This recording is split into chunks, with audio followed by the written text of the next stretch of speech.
కబీర్ ఒకరోజు రోడ్డుపై వెళ్తున్నప్పుడు రోడ్డుపై ఒక ఇంటి ముందు ఒక స్త్రీ విసిరవుతూ తిరగలి అన్న విసిరవుతున్న ఒకటే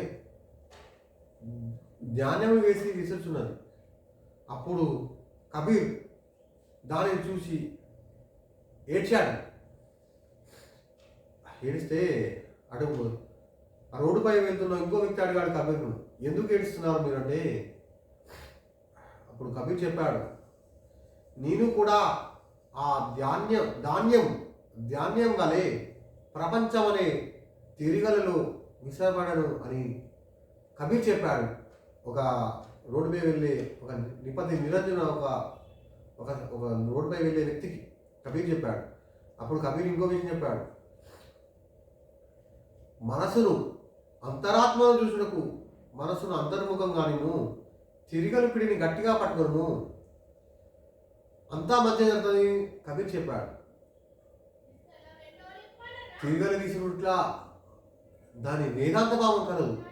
కింది రాయి కర్మ, మీది రాయి భక్తి, పైన పట్టుకున్న పిడి జ్ఞానం. భక్తిలో 9 విధమైన భక్తి మార్గాలు కలవు. ఫస్ట్ది శ్రవణం, వినడం. రెండవది కీర్తనం, మూడవ భక్తి మార్గం స్మరణం. 4వ భక్తి మార్గం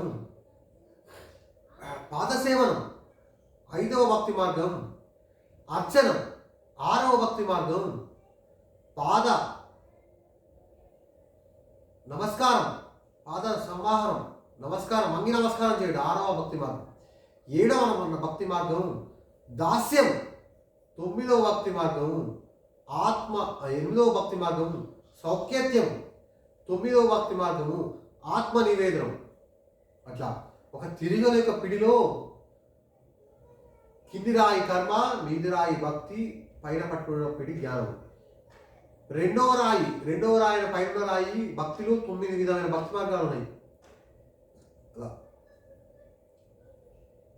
దానిలో ఒక విసురవుతూ ఒక తిరుగులలో అంత వేదాంత భావం కలిగి శ్రీ సాయిబాబా సత్యత్ర మొదటి అధ్యాయంలోని గోధుమలు విసిరిన దానిలోని ఎంత వేదాంత భావం కలదు. సాయిబాబా మొదటి అధ్యాయంలో గోధుమలు విసిరి కలరా రోగం తగ్గించాడు. చూడు, గోధుమ పిండితో కలరా రోగం తగ్గుతుందా? చాలామంది అనుకోవచ్చు గోధుమ పిండికి కలరా రోగములకు సంబంధం ఏంటని చాలామంది అనుకోవచ్చు. ఒకటే, కలరా రోగము గోధుమ పిండితో నిజంగా తగ్గిపోతుందా అంటే సాయిబాబా ఊరు సమర్థ సద్గురు యొక్క మాటే శాసనం. సద్గురు నువ్వు ఇది చెయ్యి ఇలా పోతుందంటే ఆయన నోట్లకి వెళ్ళి వచ్చిందంటే అది శాసనంగా మారిపోతుంటుంది. సద్గురు యొక్క మాటే శాసనం. అదే సద్గురు మన షిరిడి సాయిబాబా. మనం సాయిబాబా చరిత్ర మొదటి అధ్యాయం కంప్లీట్ చేసుకున్నాము. మళ్ళీ 2వ అధ్యాయంలో మరికొన్ని రోజుల్లో ప్రేక్షకుల ముందుకు వస్తాము. సద్గురు షిరిడి సాయి ధ్యాన ట్రస్ట్ ఛానల్ అందరూ సబ్స్క్రైబ్ చేసుకోగలరు. నమస్కారం ప్రేక్షకులు.